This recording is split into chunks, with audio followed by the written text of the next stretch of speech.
Selamat pagi nih semuanya. Sekarang pukul 6:35 pagi di Cave pada tanggal 21 April.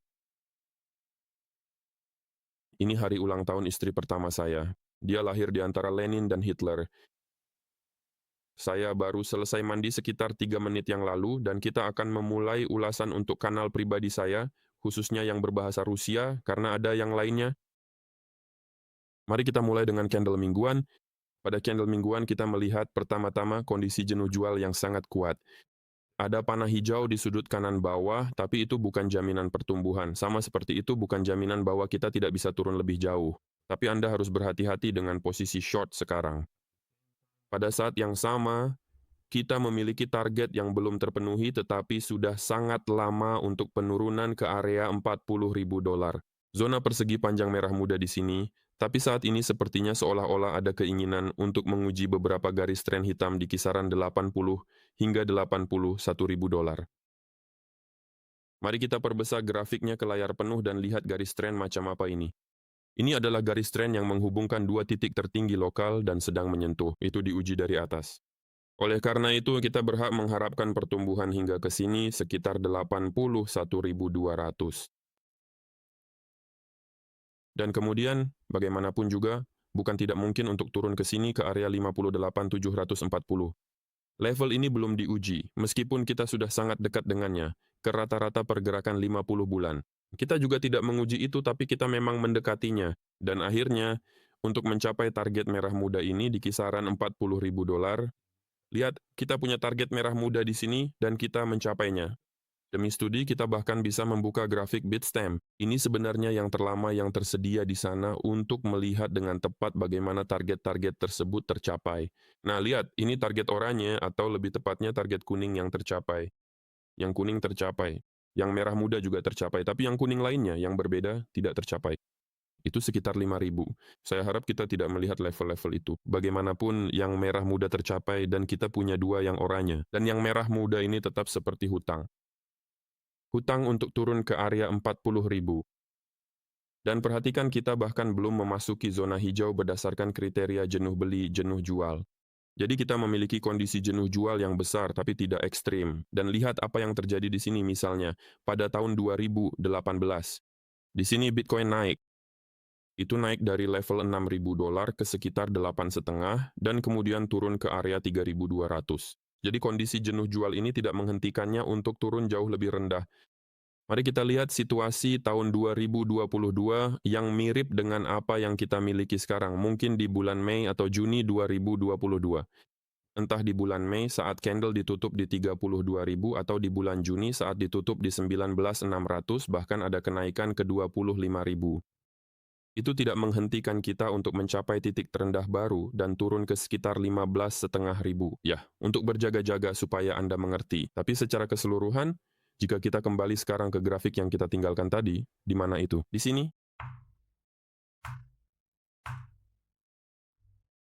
ini dia. Jadi pengujian garis tren ini ya di area berapa yang saya katakan tadi? 81.200 lalu bergerak turun lagi. Ya, itu terlihat logis, terutama dengan latar belakang pasar saham. Mari kita kembali ke sana sebentar. Lihat di sini.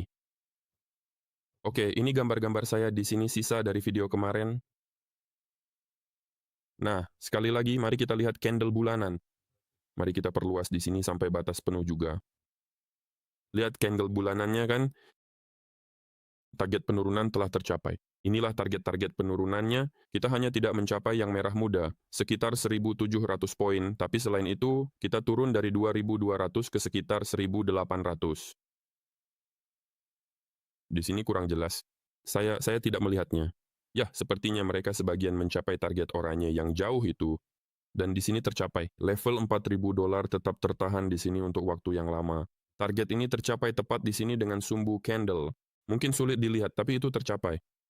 Tapi yang satu ini tetap tidak tersentuh. Dan pada saat yang sama, harap dicatat kita punya rekor tertinggi baru, namun indikator jenuh beli bahkan tidak terpikir untuk memasuki zona panas manapun, kan, di tengah rekor tertinggi ini. Dan apa alasan pertumbuhan pasar ini? Ya, rasanya ini adalah pertumbuhan yang sepenuhnya sintetis. Dan target ini, setidaknya target ini akan tercapai. artinya pergerakan menuju area 6.100 poin. Dan itu, ya, mari kita ambil dari level saat ini. Lalu dari level harga saat ini saja, ya itu katakanlah penurunan 15 hingga 18%, ya bahkan 15 hingga 18 tampak sedikit mengingat situasi yang terjadi di dunia. Oke, kita sudah membereskan itu. Mari kita hapus grafik bulanan dan lihat bahwa kita memiliki kondisi jenuh beli ekstrem pada candle harian. Ini tentang S dan P500 sekarang, tapi kita melihat semuanya secara keseluruhan. Dan seperti yang saya katakan di video kemarin tentang Bitcoin, sepertinya kita akan bergerak turun di sini kan, yaitu ke area rata-rata 50, 100 hari, 50 hari, 200 hari. Dan di sini Anda lihat kita memantul dari 300 hari, jadi ada baiknya mempertimbangkan rata-rata ini saat kita mendekatinya untuk pertama kali. Nah, tapi selama tidak ada pola engulfing, saya mungkin tidak akan terburu-buru melakukan short di sini. Tapi kita hanya mengatakan sekarang bahwa pasar sedang sangat panas. Mari kita cari situasi yang serupa, ya itu jenuh beli, ya itu jenuh beli. Lalu beberapa koreksi dimulai kan? Itu tidak terlalu dalam, tapi ya itu tidak terlalu dalam ya. Lalu pertumbuhannya berlanjut. Ini periode jenuh beli lainnya. Dan kemudian ada koreksi yang dalam. Anda bisa melihat segmen ini di sini kan? Disinilah dimulainya kondisi jenuh beli ini. Ya, di suatu tempat di area ini. Ya, mungkin bahkan di yang ini. Dan kemudian perhatikan pertumbuhan gila ini. Tapi kita kembali ke area di mana kondisi jenuh beli ini dimulai kan. Jadi ada candle penurunan besar ini ya pada 25 Oktober dan secara efektif kita turun lebih rendah dari titik masuk. Jadi meski Anda jual di sini dengan leverage kecil, Anda berpeluang setidaknya balik modal. Nah, lihat ada kondisi jenuh beli di sana. Ya, tidak sekuat itu, tapi berakhir dengan penurunan yang lebih dalam. Perhatikan kenaikan ekstrim yang tak signifikan saat indeks tinggi, titik rendahnya kian menurun. Jadi jika kita coba membedah ini semua menjadi sebuah bentuk seperti ini, lihat di sini. Jadi ya, Anda tahu sesuatu yang semacam ini. Ya, dan lalu misalnya Anda bisa buat katakanlah sesuatu seperti ini juga. Ini sebenarnya hanya soal mengatur hal-hal agar masuk akal secara visual, paham? Ya, mungkin sesuatu seperti ini Anda tahu. Nah, itu dia. Nah, Anda bisa membuatnya sedikit lebih seperti ini di sini dan di sini juga, lalu menurunkannya lagi di sini. Saya harus geser grafiknya sekarang, kalau tidak saya tak bisa ambil titiknya. Jadi seperti ini kan. Lalu kita dapati, indeksnya menjadi kacau. Jadi kita ke sini, sini, sini, sini, sini, sini, sini. Dan sekarang pertanyaannya, apa kita akan naik dengan segitiga melebar seperti ini? Sangat tidak mungkin. Gerakan turun jauh lebih mungkin, dan bukan sekadar turun, tapi dengan penembusan lebih jauh ke bawah. Itulah situasi kita pada kerangka waktu harian. Dan seberapa jauh lagi turunnya? Nah, ini 6.200 ya. Dan kita bilang di kerangka bulanan, targetnya sekitar 6.100, 5.008 atau 900. Ya, kita bisa ke suatu titik di sini dan bahkan lebih rendah. Jadi saya tak melihat alasan serius untuk mengambil posisi beli sekarang. Itu selalu berisiko. Menurut pandangan saya, pembeli menanggung risiko lebih besar sekarang. Jadi, mari kita akhiri dengan pasar saham, dengan beralih ke candle mingguan. Di sini indikator jenuh beli, jenuh jual tampak turun, naik dan menunjuk ke arah pertumbuhan. Nah, mari kita lihat pertumbuhan seperti apa yang ada di sini. Nah, perhatikan indikator dengan titik tinggi baru ini tak mencapai nilai sebelumnya di tengah titik tinggi baru. Di satu sisi, ini menunjukkan potensi gerakan ke atas masih ada karena kita belum di zona jenuh beli. Tapi di sisi lain, saya akan tunjukkan situasi yang sangat mirip dengan yang sekarang. Lihat, ini ada indikator tinggi, harga tinggi. Ini indikator tinggi yang lebih rendah dan harga tinggi yang lebih tinggi. Ini nilai indikator yang bahkan lebih rendah dan nilai harga atau nilai indeks yang lebih tinggi. Dan kemudian lihat apa yang terjadi. Jadi kita bisa berada dalam situasi di mana ini adalah titik tinggi indeks. Ya, harga tinggi indeks, nilai-nilainya. Di sini, indikator tinggi, nilai indeks tinggi. Nah, kita menyeberang di sini, tapi mungkin tak sampai ke zona merah. Ya, dapatkan lebih banyak lagi. Ya, kita sudah mendapatkannya. Indeks berada pada nilai historis sekarang, bahkan nilai yang lebih tinggi, dan kemudian turun sangat dalam. Ya, benar-benar dalam, ya. Kemana? Mingguan 50, kita sudah ke sana, jadi target berikutnya adalah mingguan 100. Sekali lagi, level 60-100 yang sama dan ada target penurunan yang belum tercapai. Katakanlah rata-rata 200 mingguan. Sudah lama sekali kita tidak menyentuh level itu. Terakhir kali itu pada April 2025 saat ulang tahun saya, ya, tepatnya pada tanggal 7 April. Dan rata-rata 300 mingguan juga sangat mungkin terjadi. Jadi zona target kita kemungkinan ada di sekitar sini. Kita agak melenceng ke indeks S dan P500, tapi saya ingin menunjukkan bahwa ada risiko penurunan yang sangat besar di sini, yang berarti pasar kripto sebagai pasar instrumen keuangan berisiko, ya intinya tidak punya banyak peluang untuk naik. Sekarang mari kita kembali ke Bitcoin. Kita sudah melihat kerangka waktu bulanan, kita melihat ada kondisi jenuh jual di sini, tapi itu sama sekali tidak berarti kita tidak bisa turun lebih jauh. Namun di saat yang sama, pergerakan menuju area $81.200 kemungkinan akan menguji ini. Izinkan saya mengambil alat gambar. Yang ini akan saya lingkari sekarang. Garis tren ini, yang miring ini, ditarik melalui dua titik tertinggi di sini, dan di sini adalah pengujian ulangnya. Ya, kira-kira seperti itu. Sekarang mari kita lihat kerangka waktu lainnya. Lilin mingguan. Apa yang kita lihat pada lilin mingguan? Akan saya perbesar. Pada lilin mingguan kita melihat penutupan tertinggi, lihat tepat di sini. Tapi sebenarnya saya perlu menyalakan fitur magnet untuk level yang tepat, agak sedikit, tapi ini untuk saluran pribadi, jadi mohon maaf. Jadi lihat, kita mencapai penutupan tertinggi, ya Bitcoin mencapainya dan mencapai target pertumbuhan ini dengan sumbu, artinya tidak sepenuhnya karena kita tidak menyentuh 81.500, dan itu alasan lain untuk menguji garis tren yang kita lihat pada lilin bulanan. Dan pada prinsipnya kita bahkan bisa mencapai rata-rata 100 bulanan yang saya sebutkan, yaitu 87.700. Jadi bahkan dalam sebulan, itu mungkin saja karena yang penting bukan seberapa tinggi kita naik, bahkan jika itu 1 juta. Yang penting adalah di mana lilin bulanan ditutup, apakah itu menelan lilin Februari atau tidak. Jadi sampai saat ini, lilin mingguan masih menunjukkan arah pertumbuhan lebih lanjut. Level target terdekat adalah $77.000 dan kita sudah sampai di sana. Ini berarti level target berikutnya adalah dasar lilin ini di 86.800 atau setidaknya titik tengahnya, yaitu sekitar 82 atau $82.500. Jadi berdasarkan lilin mingguan, belum layak untuk melakukan posisi jual. Mereka masih terlihat benar-benar terlihat naik pada dasarnya, menuju kisaran 81 hingga $88.000 dengan potensi bahkan mencapai area di sini dekat target hijau ini. Kita juga punya target berwarna Tiffany di sekitar 97.000 atau 97,5. Jadi begitulah tampilannya untuk saat ini. Jika ada yang berubah, ya kita akan membicarakannya nanti. Sekarang, saya tidak akan memperbesar grafik ke layar penuh lagi. Mari kita catat bahwa dari kondisi jenuh beli yang berat, sangat berat, bahkan ekstrem, lilin harian telah mendingin, artinya mereka telah keluar dari zona jenuh beli tersebut dan sekarang pada dasarnya berada di posisi netral. Lilin harian kemarin menelan lilin hari Minggu, yang secara tidak langsung menunjukkan pertumbuhan berkelanjutan setidaknya menuju $77.000. Jadi saya tidak akan melakukan short sekarang.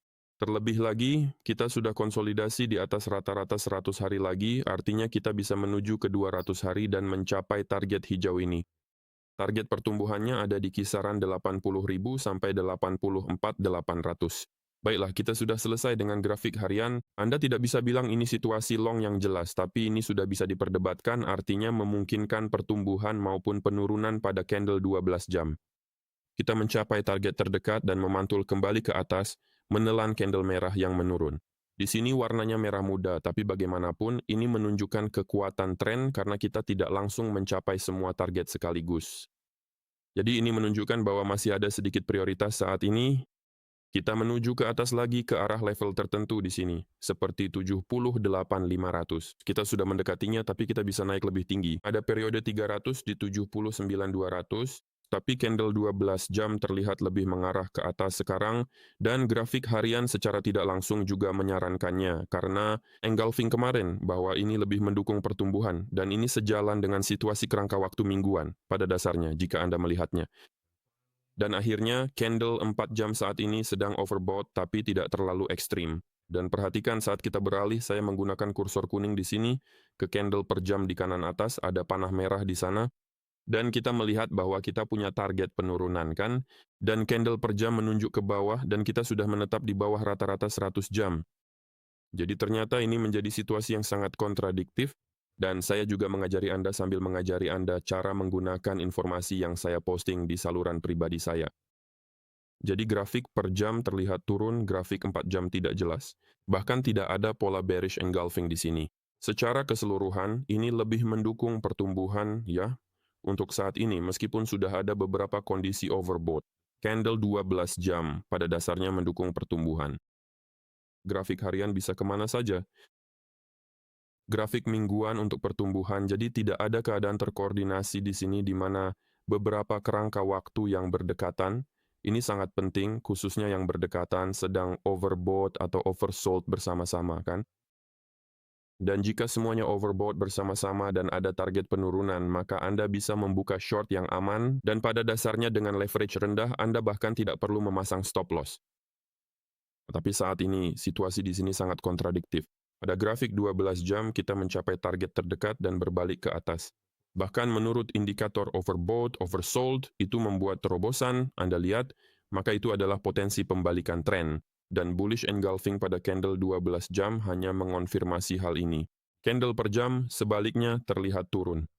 Candle 4 jam, ya tidak ada apapun di sini yang menunjukkan penurunan, kecuali mungkin untuk candle sebelumnya yang memperbarui level tertinggi lokal.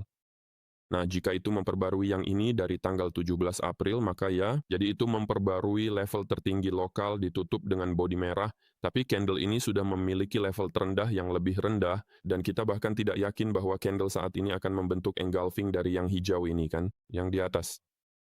Jadi, rekomendasi saya adalah menunggu level 81.000 dolar, dan bahkan mungkin 87 kan, dan dari sana, cari titik masuk jual dengan target 60.000 dolar dan bahkan mungkin 40.000 dolar. Saya tidak akan jual sekarang. Membuka posisi beli sekarang juga berisiko menurut saya, tapi saya tidak tahu di mana harus pasang stop loss untuk posisi ini, paham? Jadi Anda tentu saja bisa mengambil pendekatan ini. Anda mungkin melihat bullish engulfing pada kerangka waktu per jam yang kini berada di atas rata-rata 100 jam.